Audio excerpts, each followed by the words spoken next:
खैरियत से होंगे। आज मैं बनाने लगी हूँ निहारी मसाला बनाने का तरीका, जो कि उसमें शामिल है 1 चम्मच काली मिर्च यानी कि ब्लैक पेपर, 1 चम्मच साबुत धनिया,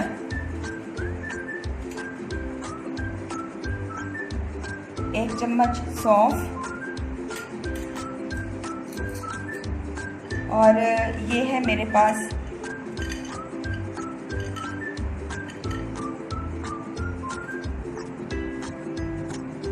छः से 8 अदद है मेरे पास ये पपली, ये मैं इसमें शामिल कर रही हूँ।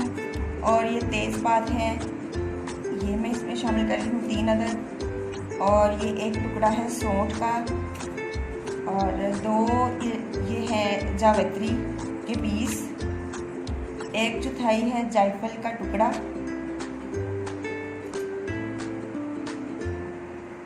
7 से 8 अदद है लौंग,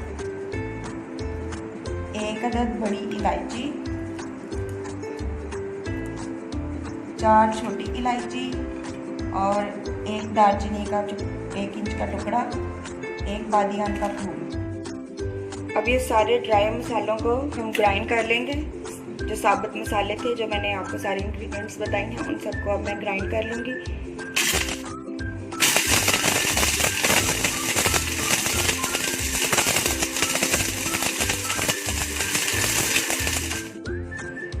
अब इसमें हमने शामिल करना है 1 टेबलस्पून सफ़ेद ज़ीरा और 1 टेबलस्पून 1 चम्मच काला ज़ीरा। अब इनको दोबारा से ग्राइंड करना है, अच्छा सा पेस्ट बन जाए। अब ये देखें, ये वो जो सारे साबुत मसाले थे उनका एक फ़ाइन सफूफ बन गया है, एक अच्छा पाउडर बन गया है निहारी मसाला। ये अगर हम निहारी बनाते हुए ये मसाला शामिल करेंगे तो बहुत ही मज़ेदार और टेस्टी बनेगा इंशाल्लाह। अब इसको ट्राई ज़रूर कीजिए।